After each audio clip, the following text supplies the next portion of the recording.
Ustadz Abdul Somad, dikenal sebagai UAS, adalah seorang dai, ulama, dan dosen terkemuka di Indonesia yang lahir pada tanggal 18 Mei tahun 1977.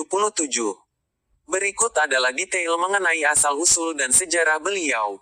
Asal-usul keluarga, Abdul Somad lahir di Silolama, Asahan, Sumatera Utara. Ayahnya bernama Bahtiar dan ibunya bernama Rohana. Dari pihak ibu, Abdul Somad adalah keturunan dari Syekh Abdurrahman, yang dikenal sebagai Syekh Silau Lauti, seorang ulama sufi dari Sumatera Utara. Keturunan dan silsilah, Syekh Abdurrahman, moyang Abdul Somad, adalah seorang ulama yang pernah belajar di Mekah. Setelah kembali dari Mekah, Syekh Abdurrahman menghadap Sultan Asahan dan diberikan sebidang tanah. Di atas tanah tersebut dibangun sebuah rumah besar yang arsitekturnya serupa dengan Istana Lima Laras di Kabupaten Batubara. Silsilah keluarga Abdul Somad adalah sebagai berikut.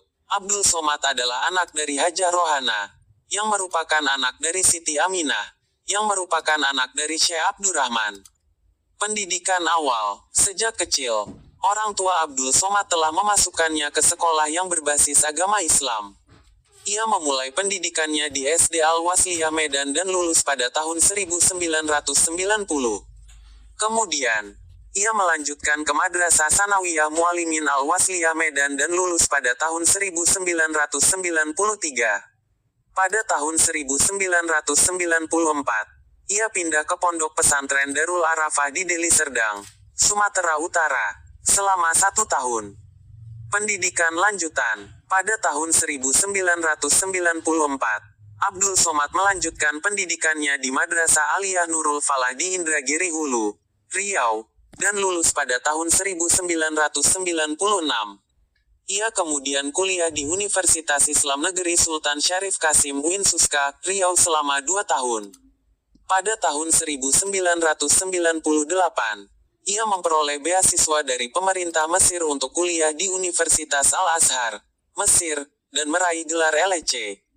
Pendidikan tinggi dan karir, Abdul Somad melanjutkan studinya di Dar El Hadith El Hasaniyah, Maroko, dan meraih gelar S2 pada tahun 2006. Ia juga meraih gelar Ph.D. dari Universitas Islam Omdurman, Sudan, pada tahun 2019. Abdul Somad pernah menjadi dosen di UIN Suska Riau dari tahun 2009 hingga 2019. Selain itu, ia aktif sebagai penceramah yang dikenal luas melalui ceramah-ceramahnya di YouTube dan media sosial. Pengakuan dan gelar, Abdul Somad dianugerahi gelar Datuk Seri Ulama Setia Negara oleh Lembaga Adat Melayu Riau pada tahun 2018. Ia juga merupakan visiting profesor di Universiti Islam Sultan Syarif Ali, Brunei Darussalam pada tahun 2020. Dengan latar belakang pendidikan yang kuat dan pengakuan atas kontribusinya dalam dakwah, Ustadz Abdul Somad terus menjadi tokoh yang dihormati dan diikuti oleh banyak umat Islam di Indonesia dan mancanegara.